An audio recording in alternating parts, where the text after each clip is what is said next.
నెల్లూరులో ఘనంగా అంతర్జాతీయ నృత్య దినోత్సవం. ముఖ్య అతిథిగా డాక్టర్ సునీత నాయుడు. నెల్లూరు నగరంలోని పురమందిరంలో అంతర్జాతీయ నృత్య దినోత్సవ వేడుకలు అంబరానంటాయి.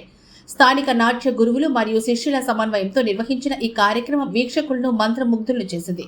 ముఖ్యంగా అష్టలక్ష్మి వైభవం మరియు శివపార్వతుల నృత్య రూపకాలు ప్రత్యేక ఆకర్షణగా నిలిచాయి. ఈ కార్యక్రమానికి ముఖ్య అతిథిగా డాక్టర్ సునీత నాయుడు విచ్చేసి కళాకారుల అద్భుత ప్రదర్శనను తిలకించారు. ఈ సందర్భంగా వారు మాట్లాడుతూ ఈ కార్యక్రమానికి దాదాపు 238 మంది చిన్నారులు పాల్గొని తమనాటి ప్రతిభను కనపరిచారు. నాట్య గురువుల తమ శిష్యులను తీర్చిదిద్దిన తీరును మెచ్చుకున్నారు. ఈ కార్యక్రమ విజయానికి అమరావతి కృష్ణారెడ్డి అందించిన సహకారం వెలకట్టలేనిదని తెలిపారు. కళాకారులను ప్రోత్సహించడంలో నెల్లూరు ఎప్పుడు ముందుంటుందని మరోసారి నిరూపితమైంది. ప్రభుత్వం కూడా ఇలాంటి ప్రతిభావంతులను గుర్తించి మరెన్నో అవకాశాలు కల్పించాలని కోరారు.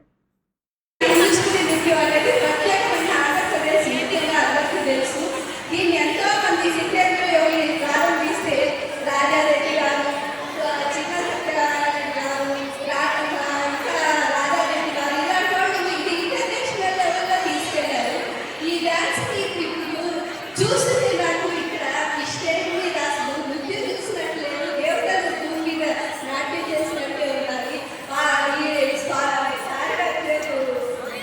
సాంబశివరావు గారు ఆయన కానీ వాళ్ళ టీం కానీ చేస్తున్న డ్యాన్స్ చూసినంతసేపు నేను నన్ను మర్చిపోయాను.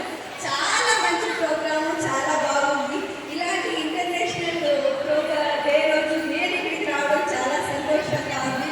ముఖ్యంగా ఇక్కడ చిన్నారులను చూస్తుంటే చిన్నారులైతే నృత్యం చేసిన ప్రతి ఒక్కరు